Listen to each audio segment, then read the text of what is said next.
수많은 애니메이션 속에서 전투 장면은 단순한 볼거리를 넘어 인물의 모든 서사가 폭발하는 핵심적인 순간입니다. 오늘 우리는 연출과 작화의 정점을 찍으며 보는 이들의 심장을 뜨겁게 달구었던 최고의 명전투들을 차례대로 분석해 보고자 합니다. 그 첫 번째 여정은 오직 친구를 구하겠다는 일념 하나로 링 위에 오른 한 남자의 처절한 주먹에서 시작됩니다. 바로 갓 오브 하이스쿨에서 펼쳐진 한대위와 진모리의 수도권 결승전 결투가 그 주인공입니다. 한대위에게 이 대회는 단순히 강함을 증명하는 무대가 아니라 시한부 선고를 받은 오랜 친구의 목숨을 살릴 유일한 기회였습니다. 그렇기에 그의 주먹에는 그 어떤 경기에서보다도 무겁고 처절한 간절함이 가득 실려 있을 수밖에 없었습니다. 경기가 시작되자마자 한대위는 자신의 한계를 시험하듯 극진공수도의 묵직한 정권 지르기를 매섭게 몰아치기 시작합니다. MAPPA 제작사 특유의 역동적인 카메라 워킹은 이 주먹 하나하나가 가진 파괴력을 시청자에게 고스란히 전달합니다. 진모리는 리뉴얼 태권도의 화려한 발차기로 맞서며 공방의 템포를 극한의 속도로 끌어올립니다. 두 사람의 타격이 맞부딪힐 때마다 링바닥이 갈라지고 공기를 찢는 듯한 강렬한 파열음이 경기장을 가득 메웁니다. 하지만 전투가 중반으로 치달을수록 한대위는 육체적 피로와 정신적인 압박감으로 인해 조금씩 무너지기 시작합니다. 바로 그때 친구의 사망 소식이 그에게 전달되며 그의 세계는 완전히 칠흑 같은 절망으로 가라앉아 버립니다. 모든 목적을 잃어버린 상황 속에서도 한대위는 무의식적으로 다시 일어나 오직 본능적인 투지만으로 주먹을 뻗습니다. 진모리는 그런 친구의 슬픔과 무게를 외면하지 않고 온몸으로 그 무거운 격도를 받아내기로 결심합니다. 이 순간 연출은 흑백의 동양화풍 기법으로 변환되며 두 사람의 순수한 신념과 무술의 정수를 극대화하여 보여줍니다. 사신무의 형상화된 기운이 한대위의 주먹을 감싸안고 청룡의 기운이 진모리의 발끝에서 폭발적으로 뿜어져 나옵니다. 이 처절하고도 아름다운 마지막 일격은 단순한 승패를 넘어 서로를 진정한 라이벌로 인정하는 감동적인 명장면을 연출합니다. 이처럼 뜨거운 소년 만화의 우정 뒤편에는 또 다른 차원의 냉혹하고 피비린내 나는 신념의 격돌이 존재합니다. 다음으로 우리가 주목할 명전투는 바로 바이킹들의 잔혹한 생존 경쟁을 그린 역작 빈란드 사가의 결투입니다. 복수심에 눈이 먼 어린 전사 토르핀과 전장 자체를 신성한 유의로 여기는 거구의 전사 토르켈이 정면으로 부딪힙니다. 토르핀에게 이 싸움은 자신의 아버지를 비열하게 살해한 원수 아셰라드에게 도전할 권리를 얻기 위한 절대적인 통과 의례였습니다. 반면 괴물 같은 신체 조건을 자랑하는 토르켈은 오직 강자와의 목숨을 건 혈투를 통해서만 진정한 전사의 기쁨을 느끼는 자였습니다. 전투가 시작되자 토르핀은 자신의 압도적인 스피드를 활용하여 토르켈의 사각지대를 거침없이 파고들기 시작합니다. 그의 양손에 쥔 단검은 마치 한 마리의 매서운 독사처럼 토르켈의 단단한 방어구를 집요하게 긁어내립니다. 웨트 스튜디오의 장인정신이 깃든 작화는 인물의 근육 변화와 무기의 무게감을 극사실적으로 묘사하여 몰입감을 더합니다. 토르켈이 휘두르는 거대한 도끼는 스치기만 해도 아름드리 나무가 한 번에 두 동강이 날 정도로 무시무시한 궤적을 그립니다. 토르핀은 공중에서 아슬아슬하게 유연한 몸놀림으로 도끼날을 피하지만 그 여파로 발생하는 풍압만으로도 뒤로 밀려납니다. 거인의 강력한 일격이 마침내 토르핀의 몸에 제대로 내리꽂히는 순간 뼈가 부러지는 듯한 무거운 타격음이 울려 퍼집니다. 눈밭 위로 거칠게 구른 토르핀은 극심한 고통에 신음하며 자신의 빈약한 신체적 한계를 다시금 절감하게 됩니다. 하지만 토르켈은 멈추지 않고 더 큰 흥분과 기쁨을 표현하며 소년을 향해 다시 무시무시한 걸음을 옮기기 시작합니다. 복수라는 맹목적인 감정에만 의존하던 토르핀은 냉정을 되찾기 위해 아버지가 남긴 전사의 진정한 의미를 머릿속으로 되새깁니다. 분노를 가라앉히고 오직 얼음처럼 차가운 이성만을 남긴 토르핀은 토르켈의 거대한 움직임 속 숨겨진 허점을 날카롭게 포착합니다. 그는 엄청난 도약력으로 거인의 무릎을 밟고 올라가 비어있는 토르켈의 오른쪽 눈을 향해 단검을 번개처럼 찔러 넣습니다. 찰나의 순간 토르켈이 고개를 돌려 치명상은 피하지만 단검은 그의 뺨을 깊숙이 가르고 선명한 혈흔을 공중에 뿌립니다. 이 처절한 일격으로 인해 절대 쓰러지지 않을 것 같던 거대한 괴물이 마침내 중심을 잃고 차가운 눈밭 위로 무겁게 무너집니다. 두 편의 결투가 보여준 공통점은 바로 인물들이 가진 간절함이 신체적 한계를 뛰어넘는 연출로 표현되었다는 점입니다. 작화진들의 피와 땀이 섞인 고프레임의 동화는 단순한 격투를 하나의 거대한 예술 작품의 경지로 끌어올렸습니다. 이렇게 인간의 한계를 시험하는 현실적인 무술과 신념의 싸움을 감상하고 나면 우리의 시선은 자연스럽게 더 거대한 세계로 향하게 됩니다. 주먹과 검의 대결을 넘어 인간의 상상력을 초월하는 거대한 마법과 신들의 권능이 부딪히는 전장이 다음 순서로 기다리고 있기 때문입니다.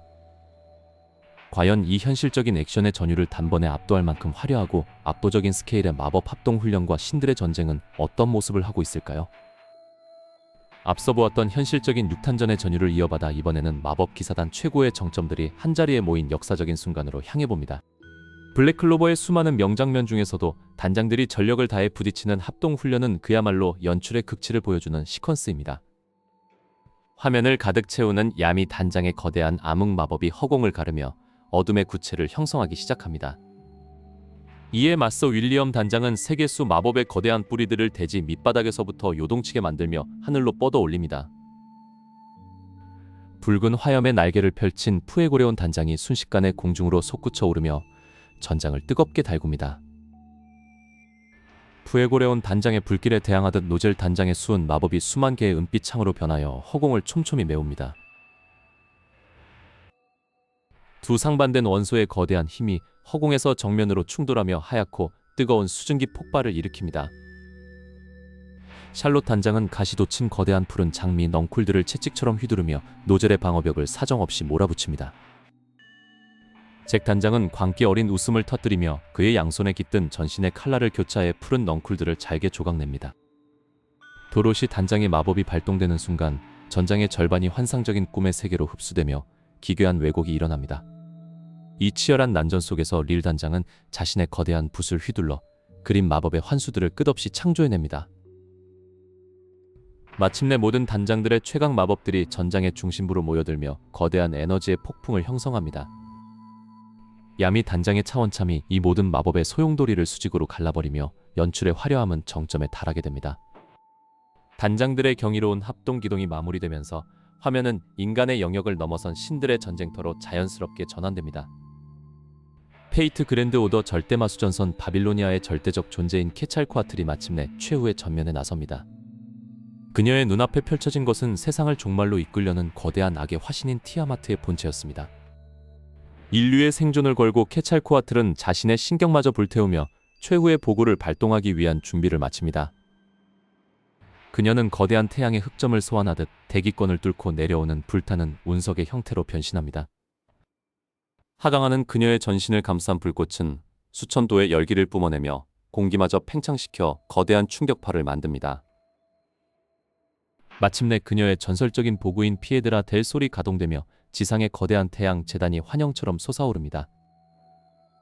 케찰코아틀은 공중에서 수차례 회전하며 자신의 모든 신적 에너지를 발의 끝부분에 집중시킵니다. 시속 수만 킬로미터의 속도로 떨어지는 울티모 토페파타다가 티아마트의 거대한 방어막을 타격합니다. 단단하던 신성의 방어막이 산산조각 나면서 발생하는 파편들이 사방으로 유성우처럼 흩어져 내립니다. 방어막을 뚫어낸 그녀는 티아마트의 본체를 향해 자비 없는 태양의 일격을 그대로 내리꽂습니다.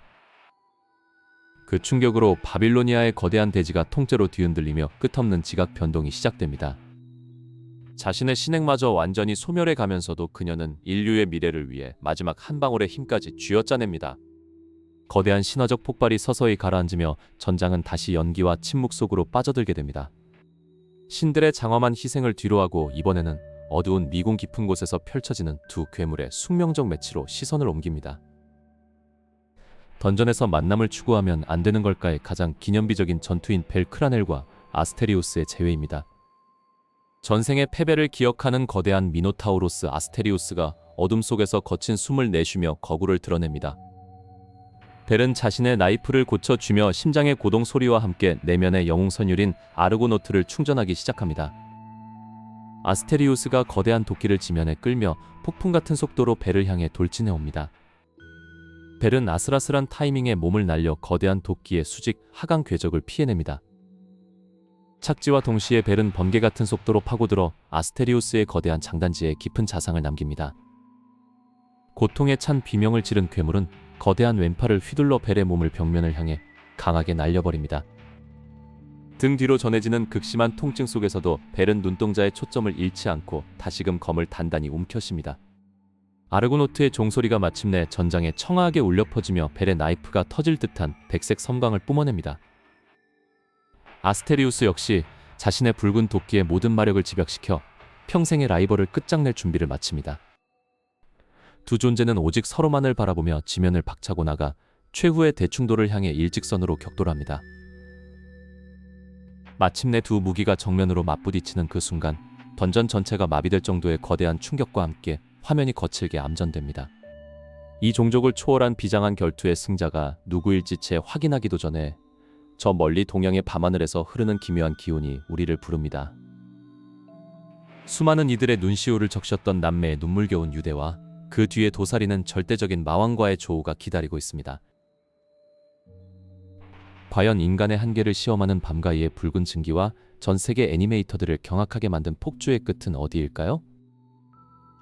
앞서 언급한 밤가이의 붉은 증기와 폭주의 전율을 이어받아 이번 장에서는 시청자들의 눈물을 자아낸 최고의 명전투들을 본격적으로 파헤쳐 보겠습니다. 애니메이션 역사상 대중을 가장 뜨겁게 달군 첫 번째 명장면은 바로 귀멸의 칼날 1기 19화에서 펼쳐진 카마도 탄지로와 루이의 혈투입니다. 압도적인 12개월의 능력 앞에 탄지로는 칼날이 부러지고 온몸이 찢기는 절체절명의 위기에 직면하게 됩니다. 하지만 거미줄에 묶인 여동생 네즈코를 구하기 위해 탄지로는 자신의 한계를 뛰어넘는 선택을 감행합니다. 죽음의 문턱에서 탄지로는 아버지의 카구라 춤을 떠올리며 물의 호흡이 아닌 불꽃의 호흡인 히노카미 카구라를 각성합니다. 같은 순간 정신을 차린 네즈코 역시 오빠를 돕기 위해 자신의 혈기술인 포켜를 최초로 터뜨리며 공주합니다. 유포 테이블에 신들린 듯한 카메라 워킹과 삽입곡 카마도 탄지로의 노래는 남매의 애절한 유대를 시각적 극치로 끌어올렸습니다. 이 전투는 단순한 액션을 넘어 가족애라는 감정적 핵심을 완벽하게 연출하여 전 세계의 귀멸품을 일으키는 계기가 되었습니다. 분위기를 바꾸어 이번에는 이 세계물 중에서 압도적인 연출로 절망감을 선사한 무직전생의 전투로 넘어가 보겠습니다. 주인공 루데우스가 세계관 최강자 중 한 명인 용신 올스테드와 조우하는 순간은 공기마저 얼어붙게 만듭니다. 어떤 전조도 없이 시작된 압도적인 무력 차이 앞에 루데우스는 자신이 가진 모든 마법을 총동원하기 시작합니다. 루데우스는 거대한 암석 탄환을 초고속으로 발사하며 올스테드의 방어막을 뚫기 위해 필사적으로 발악합니다. 하지만 올스테드는 그 어떤 상급 마법도 단 한 손으로 가볍게 튕겨내며 한 걸음씩 다가옵니다. 뼈가 부러지고 심장이 관통당하는 루데우스의 처절한 비명은 시청자들에게 가혹한 무력감을 느끼게 만들었습니다. 제작진은 이 전투에서 작화의 왜곡을 최소화하고 묵직한 프레임 연출을 사용해 실전과 같은 타격감을 구현했습니다. 단순한 소년 만화의 승리 공식이 통하지 않는 이 현실적인 절망감이 오히려 작품의 몰입도를 극대화했습니다. 다음으로 만나볼 명장면은 감정의 폭발을 독창적인 시각 기법으로 표현해낸 모브 사이코 100의 하이라이트입니다. 주인공 카게야마 시게오가 내면에 억눌린 감정 게이지 100%를 달성하는 순간 세계의 물리 법칙은 왜곡되기 시작합니다. 본즈 스튜디오의 시그니처인 거친 선화 연출과 유기적인 액션은 화면 전체를 거대한 예술 작품으로 변모시킵니다. 적의 강력한 염동력 공격에 맞서 모브는 분노와 슬픔이 뒤섞인 상태로 거대한 빌딩들을 통째로 내던집니다. 화면이 격렬하게 흔들리는 핸드헬드 카메라 기법은 초능력자들의 전투가 가진 파괴력을 피부로 느끼게 만듭니다. 화려한 초능력 뒤에 가려진 소년의 외로움과 상처가 폭주하는 초능력의 형태로 분출되는 연출은 깊은 여운을 남깁니다. 기교에만 치중하지 않고 인물의 감정선에 따라 작화의 스타일을 자유자재로 바꾸는 연출은 평단의 극찬을 받았습니다. 이제 이번 분석의 대망의 하이라이트이자 전 세계 모든 소년 만화 팬들을 광기로 몰아넣은 전설의 전투로 향합니다. 바로 나루토 질풍전에서 펼쳐진 푸른 맹수 마이트 가이와 신의 경지에 오른 우치하 마다라의 대결입니다. 닌자 세계의 존망이 걸린 상황에서 마법 같은 인수를 전혀 쓰지 못하는 채술의 대가 가이가 최전선에 나섭니다. 가이는 동료들과 다가올 미래의 새싹들을 지키기 위해 자신의 생명을 대가로 바치는 팔문둥갑의 진영을 결심합니다. 제8문 사문을 개방하는 순간 가이의 온몸에서 붉은 피가 증발하며 격렬한 붉은 증기가 뿜어져 나오기 시작합니다. 이 붉은 증기는 단순한 기운이 아니라 가이의 심장이 뿜어내는 마지막 생명의 불꽃이자 고귀한 투지의 상징입니다. 가이가 허공을 걷어차며 음속을 돌파하는 순간 공기가 압축되며 저녁 코끼리라는 거대한 충격파가 마다라를 덮칩니다. 신의 힘을 얻은 마다라조차 가이의 속도와 위력에 반응하지 못하고 방어벽제로 뒤로 밀려나기 시작합니다. 가이의 연속 타격은 대기를 왜곡시켰고 지형 전체를 송두리째 파괴하며 전투의 스케일을 우주적 수준으로 넓힙니다. 육체의 붕괴가 시작되는 극심한 고통 속에서도 가이는 미소를 지으며 자신의 마지막 오일을 준비합니다. 가이의 모든 차크라와 생명력이 하나로 뭉치며 붉은 증기는 거대한 동양의 용의 형상으로 진화합니다. 흘러넘쳐라 청춘. 밤가이라는 포효와 함께 가이는 공간마저 구부러뜨리는 속도로 마다라를 향해 돌진합니다. 마다라는 공간이 왜곡되어 방어할 수 없음을 직감하고 경악에 찬 눈으로 다가오는 죽음의 일격을 맞이합니다. 이 결정타가 장렬하는 순간 스튜디오 피에로는 프레임을 극도로 쪼개어 타격의 질감을 역사적 수준으로 묘사했습니다. 채술만을 갈고 닦은 낙오자가 신에게 치명상을 입히는 이 서사는 소년 만화가 보여줄 수 있는 최고의 카타르시스였습니다. 마다라조차 가이를 채술에 있어서 최강이라 인정하며 명전투의 품격을 한층 더 높여주었습니다. 지금까지 분석한 명전투들은 단순한 오락을 넘어 인물들의 영혼과 신념이 부딪히는 예술의 경지였습니다. 작화진들의 피와 땀이 서린 연출 덕분에 우리는 스크린 너머로 수많은 전율과 눈물을 공유할 수 있었습니다. 이번 분석이 여러분의 마음속에 숨어있던 뜨거운 청춘과 열정을 다시금 깨우는 계기가 되었기를 바랍니다. 각자의 한계를 뛰어넘어 승리를 쟁취한 주인공들처럼 여러분이 걷는 모든 길에도 뜨거운 승리가 함께하기를 기원합니다. 영상이 마음에 드셨다면 구독과 좋아요를 부탁드리며 여러분 마음속 최고의 명전투는 무엇인지 댓글로 공유해주세요. 영혼을 불태우는 애니메이션 명전투 탑 10 대분석을 끝까지 시청해주셔서 진심으로 감사드립니다.